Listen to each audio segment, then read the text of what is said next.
Cuptalk. I'm your host, Adio Richo, and on today's episode, I am privileged to be with a wonderful guest. But let's put a pause on that. You're going to be able to interact with her, and she'll be able to introduce herself. I know you're asking, what is Cuptalk about? Well, Cuptalk is that show made for the youth, by the youth, in order to inspire, motivate, and hopefully enable you to be a better person. Well, from this point on, I'm going to introduce my guest, and she's going to be able to grace us with her presence and as well let us know her. Please. Greetings to everyone watching. My name is Bridget Bagonza. I am a law student at UCU, but today I'm here in my capacity as a mental health champion. I am also the reference Central Uganda for Mental Health Uganda, which is basically an organization that was started by people with a lived experience that wanted to create awareness about mental health challenges that everyone is facing. So yes, that's why I'm here today. Thank you so much, Bridget, for coming on today's episode. Thank you for inviting. We are so privileged to have you here. Well, clearly you've been able to hear her vast CV, and clearly you have a lot of knowledge that you're going to spew to us and the viewers at large. But on today's episode, the topic that we're here to discuss is mental health. Yes. So this is rooted from, we recently had an event, the Topoa Mental Health Day. Yes. And lovely enough, Mental Health Uganda was able to come, and that's how we were able to meet. Yes? Yes. So, before we get into today's topic, kindly tell us, what is mental health? Someone out there might not know what mental health is. True, mental health is different for everyone. Everyone calls it different things, but of course you're going to hear the general thing is always going to be insanity. Sure. But mental health is not insanity. And mental health is your state of mind and your ability to go about your day-to-day activities and handle your day-to-day stresses of life. So that can vary because mental health is like, it's on a spectrum, so it varies from person to person. I may be able to handle my stress, you may not be able to handle your stress. There is a problem you can handle that I may not be able to handle. Yeah. So it just differs for everybody, but at the end of the day, it's just the state of mind. What state of mind are you in? Well, Yes. thank you for that. I'm sure that at least someone now has an idea. But Yes. before we get into that, could you briefly introduce yourself, let the viewers know you, and kindly give us your background in regards to mental health? Well, like I said, I am attached to Mental Health Uganda, which is an organization that was started by people with lived experience. So when we say we're mental health champions, what it means is I'm a person of a lived experience that is choosing to share my story to my level of comfort. That is a disclaimer I'm always going to put out there. It is always to the level of comfort. Yes. So I share my story to help whoever out there listens that you're not alone, that we are actually many, you know. Recently, Ministry of Health told us 14 million people are sick. 14 million seems like a huge number. Yes. Because it is. Because when you look at 14 million with our current population of, I think, 46 million, that's Yes. about 30%. Yes. Break it down, that's 3 out of 10 people. So out of the 10 people you're hanging out with, One three of are them probably, 3 of them are probably struggling. That is what Ministry of Health is telling us. So every day of your life, you need to be aware that what I say is impacting someone. Yes. What I'm doing may impact someone. Yes. So whenever in life you are, at any time you're interacting with someone, be mindful what you say and how you say it. And also take time to look at the people around you, because sometimes people struggle and can't really come out and tell people. Yes. So now for me, I live with anxiety. When you say anxiety, they will tell you chejo, but it's not chejo. Guys, it's What not chejo. anxiety is excessive fear. Get the normal fear you have. Let's say now, for like, since we're talking about the youth, like you're in school, you're going to do a test. Get the fear you're having there, like, have I read? Did I read this? And multiply that by like 10. That is what I feel when I'm breaking down. That fear, like I may not even recognize my surroundings or the person I am with. And it is really hard. It was hard for me in the beginning to manage, but I went to therapy. And I say this a lot. I'm constantly healthy because I'm constantly in therapy. And there's nothing wrong about that. Yes. It is okay. Like, we all struggle, and man, life is hard. So if you're out there and you feel like my mind isn't stable, it doesn't mean you're mad. It doesn't mean you're insane. It just means you're having a challenge, and challenges can always be worked upon. Yes. So because my mind works at that level of speed, I tend to think a lot. Like, I'm always in my head, I'm always in my mind. And as a result of that, my sleep is very, very poor. So what some people might call insomnia, yes, I have a very, very bad sleeping schedule. No, schedule. The schedule is fine, but my sleep used to be bad. Like, I would go in 3 days, I've slept like peacefully for like 2 hours or not, because I'm constantly thinking. And it is tough, was tough, still is tough, and probably will be tough, but I handle, because like I said, I'm in therapy. I have a good support system, and like I said, me coming out and telling you about it sort of also heals me. Yes. Because at the end of the day, I'm like, if I go out, most especially like when you go to schools and you share your story, and then after someone is like, I've been struggling with the same thing, but I didn't understand what I'm going through. And I help someone understand their state of mind. I'm not going to counsel, because I don't counsel people, because I'm not necessarily trained for that. But through my experience, I help you understand that, yes, it's okay. Yes, it's actually normal. Yes, we are actually many people suffering. So at the end of the day, the goal is to help each other. We are all here for each other. Sure. And all of us, our mental health matters.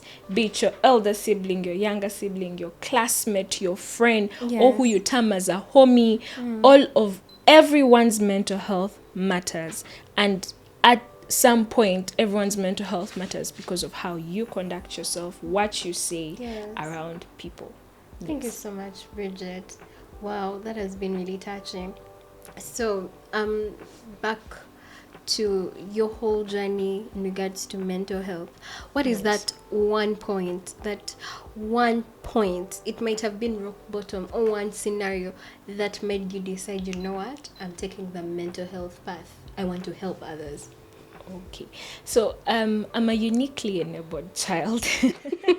I like how your phrased it. Like, I'm going to tap it's that. taking the negatives and making it the positives. I'm a uniquely enabled child. Uniquely enabled child. Meaning I don't fit in what you would call the normal.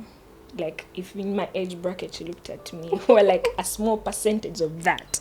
So even younger, I loved to read. I didn't like to be out with people. I preferred the things that, like, the things that took my mind aren't the things that my age mates usually are at.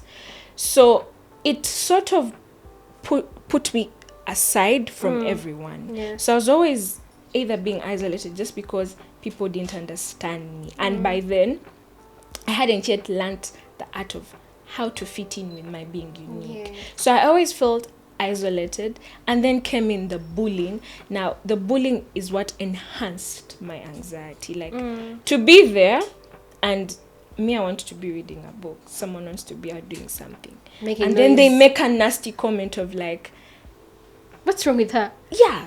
Why is she like that? Yeah. Yeah, but While you want to be watching your soaps, me, I want to be watching current affairs, because that's what makes me happy. Yes. And people didn't get that. I'm somebody who can read about, if I am free, I can even read like two books of like 300 pages, especially when it comes to reading biographies, people's stories. Yes. I'm always hooked. And that is the joy I have. So I didn't know. I didn't fit in school. I didn't fit in, and I was always being isolated. And it did it did really put me in a bad spot. My rock bottom was 2 years of depression. That is rock bottom. Those are 24 2 years months. like, you reach to a point whereby you're depressed, but you still have to go about day to day. And I think I got to understand I am depressed about a year and a half later. Like, I'm always... That's a lot of time. I had to always wear this mask for people. Oh, I'm happy, I'm fine. But deep down, I never felt fine. I never felt okay. I would always... And what made matters worse for me is I then got an injury where I had to use a walking support in school.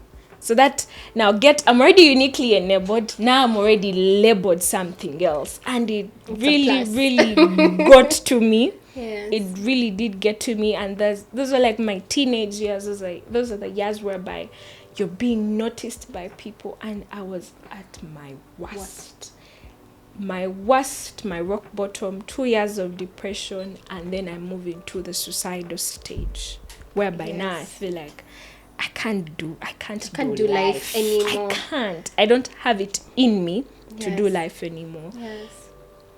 And I didn't know who to talk to because, like I said, whenever you utter out something like this, especially for people like me, they're going to tell you change, or someone is going to make a comment of like, really? You can handle, you can get through. I mean, you're not the only one. But that is the problem we have as human beings. We tend to invalidate the people's feelings. Your friend is going to come and tell you, but you know what? I feel like I don't feel fine. Yes. I don't know. And with girls, it's really, really bad. Someone's going to be like, you're not the first. And so... Actually, there's a day I was not fine and someone just told me, it's your hormones. I was like, bruh. Exactly. You are invalidating people's feelings. And each time you do that, you're slowly taking away their chance to seek help. Yes. So by the time I reached the suicidal stage, I couldn't seek help simply because I didn't know who to go to, how to start, how would that be received. And it put me in a very, very complex position. So I reached rock bottom. I did really, really, really hit a rock bottom of suicide. Like, I thought about it. I actually tried it. Until one day, my brother, he's like my best friend. And I don't know, that day, I think I had really hit. But there was also that small part of me that didn't want to go. Like hanging that small part that was telling me it's going to get better, but it's being masked by all these other feelings of you don't fit in, people don't like you, people don't understand you're the only one like this. And when I got to that point, I think somehow God worked his way, and I hung on to that point of I don't think it's yet time to go. There's a lot I haven't yet done. So I remember I broke down, called my brother, and was like, this is what's been happening for the past few years.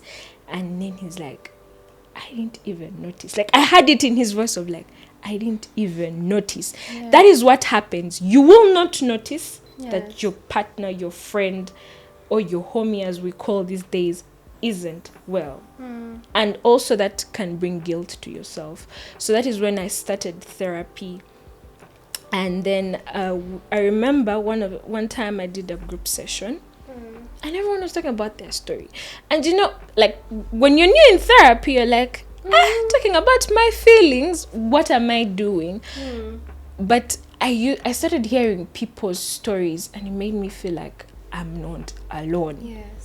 I'm not alone. I can't do this on my own. So with time, that is how I started.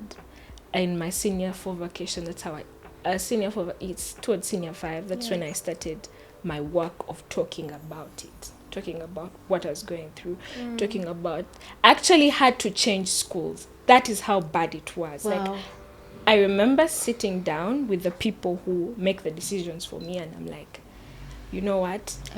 I can't go back. Why can't you go back? Now, the why can't you go back also now made me feel like, can I talk about it? Should I tell them?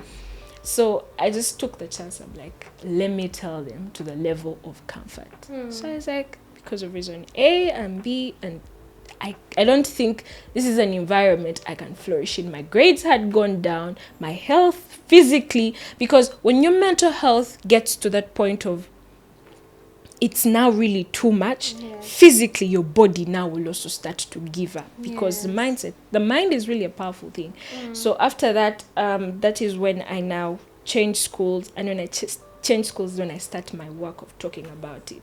So it's just usually social media things. Like I would post on my status, I'd post once in a while. By then I wasn't really into Twitter. I did Twitter, Instagram. Any chance I got to talk about mental health, I'll take it. And that is how I then get to meet Mental Health Uganda. Because I was talking about it. And they're like, they were now recruiting mental health champions. I come in for the interviews. I wanted to do the work of like going out and speaking about it. Luckily I went through, and that is when now my work became this vocal. Those days it's just a group of people. Like even when I'm somewhere, I really hate bullies. I detest bullies. I detest bullies. And this is not that I'm being a bad person. It's just because I know how bad a simple comment can make someone feel. So whenever I'm in a space and they are bullying, and then there are people who do this thing of like, they mask their bullying in constructive criticism. Actually, they can even mask it with in a comic joke. Exactly. Constructive criticism is about what I have done. I didn't do this right. You could change here and there, because of this and this. The reason why you're not standing out is because of this and this and this. Bullying is you attacking the person. The person. You're not even thinking about what they're doing. It's just a person. You wake up in the morning and say, you're shaped like this. Why are you saying that though? Yeah. And then the funny thing about mental health is 8 out of 10, the person bullying is also struggling. Yes. The person bullying is also struggling. So they project what they are feeling onto the other person. And that's not right. Because the way you feel, now me I tell people, whenever you're going to say something, the way you're feeling, how you feel when they tell you the same exact thing, multiply that by 5. That's what someone is going to feel when you say it, because we do not know the state of mind in which everybody is in. So we have to be mindful. But mental health is not all about depression or anxiety. There's a lot more to it.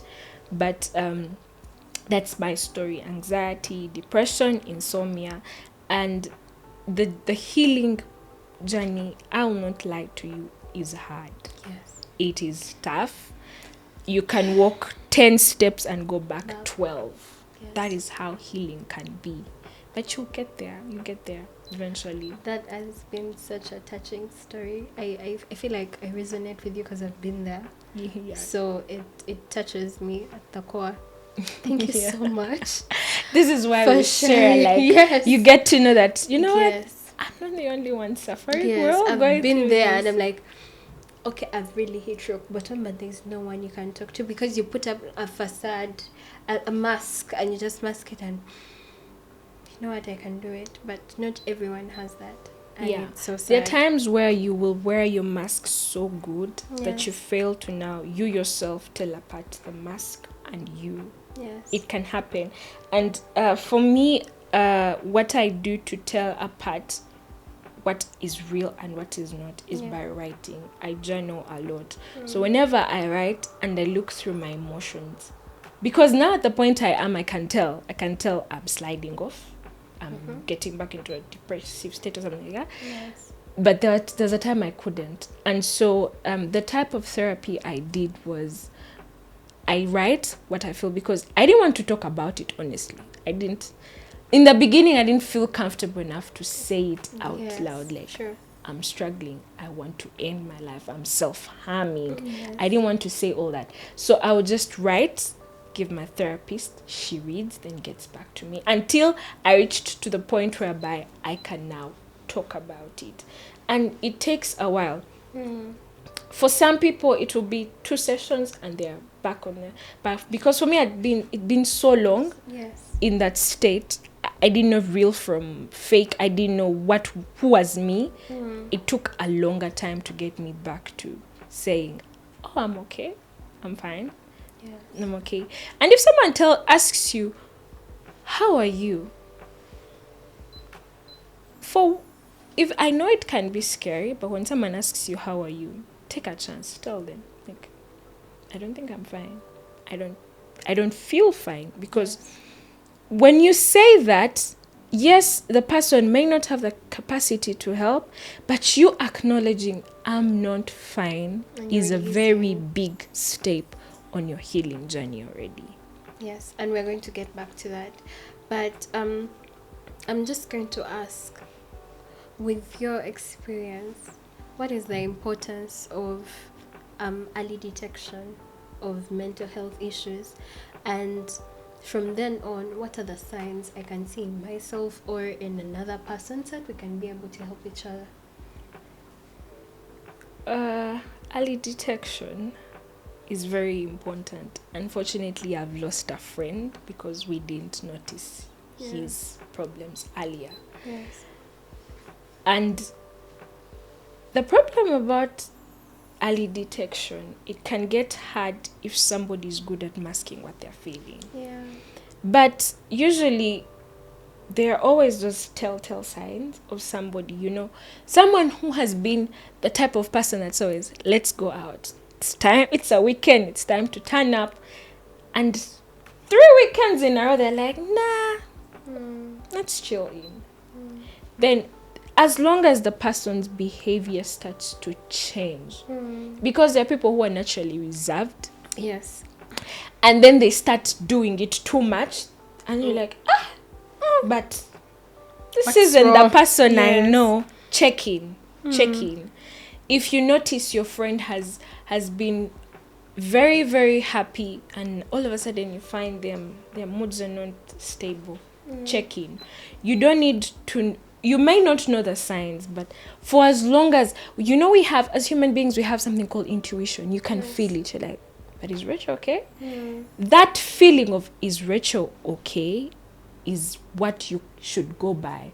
Check in, because signs and symptoms vary from what someone is feeling. Yes. Because there are people who will be depressed and eat, like they will eat their hearts out. Yes.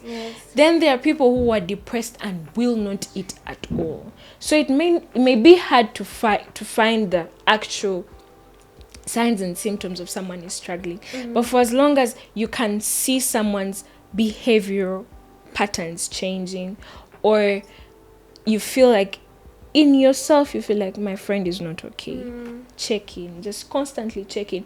Also, we have to end the stigma of your friend shouldn't tell you what they're going through. Yes. Me, every time, all my friends can at least attest to this, I'll always tell you, even if it's just a random phone call, I'll be like, oh, by the way, whenever you feel like talking, I'm always available. Yes. That's it. Just you telling the person, I'm always available for a phone call, I'm always available, you can always tell me what you're going through, is enough to, when they reach their rock bottom, they will make the call. Because it's what happened to me. Because my brother constantly would tell me, you can always call, even if it's 3 in the morning. Like, I would call for 3 in the morning just because we're talking about football or what I've been doing or what I'm invested in at the moment. And so when I reached the rock bottom and I was on to the point of, it's not yet time for me to go, I made the call to him because he's the one I felt safest with. So let your friends feel safe around you. Yes. Thank you so much for that. So I'm going to relate back to stigma. I'm sure there's so many people out there who are facing stigma and all. So what advice would you give to those facing stigma who are not yet ready to come out? What advice would you give to them? If you're not ready to talk about it, it's okay. It's okay. It's very, very fine if you're not ready to talk about your healing journey or what you're going through. What's not okay is you not finding help. If you're going through something, find help.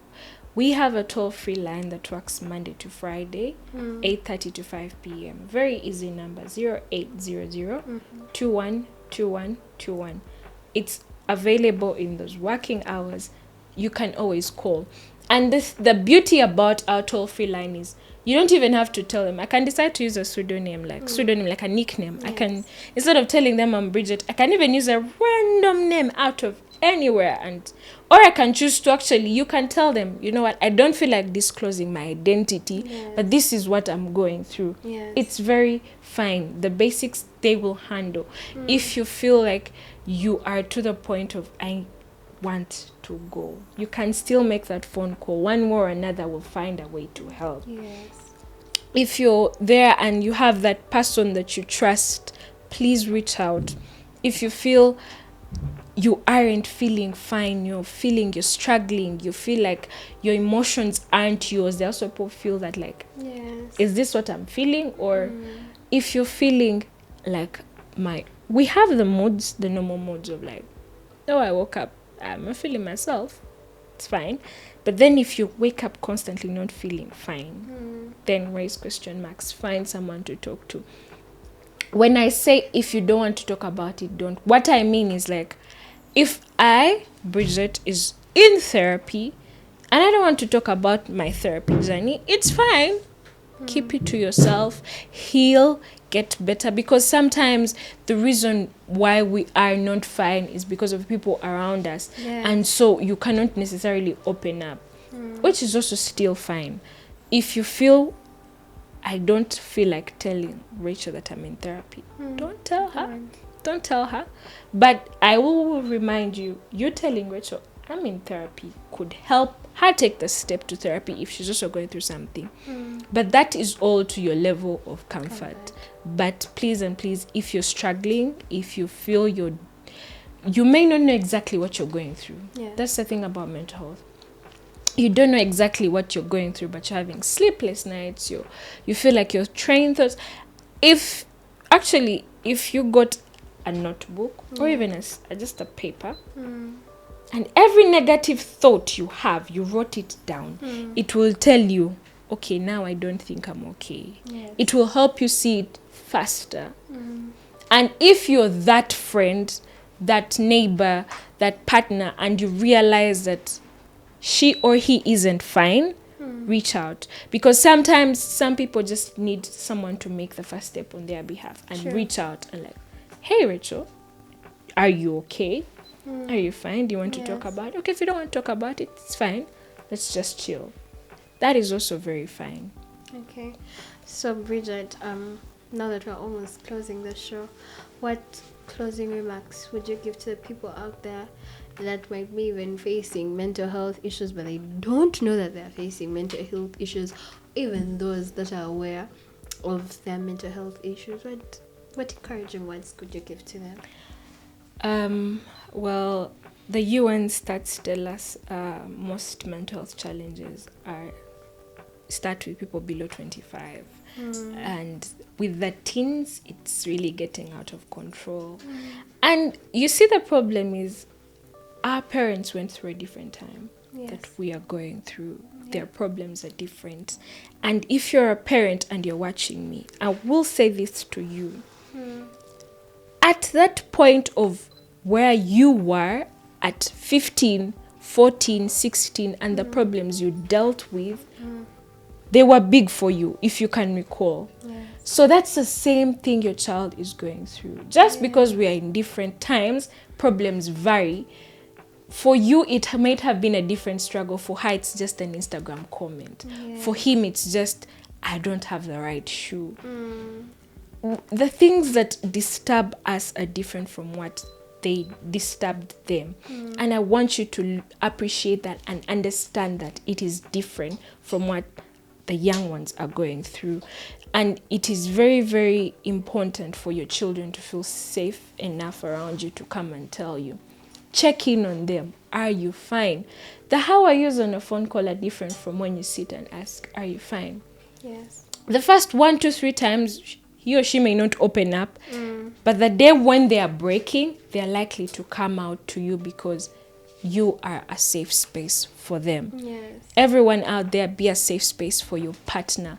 listen to your friend, listen to what is going on around you, the people around you. If you are the one struggling, reach out for help. Like I said, our toll-free line is available Monday to Friday, 8:30 to 5 p.m. 0800 212121.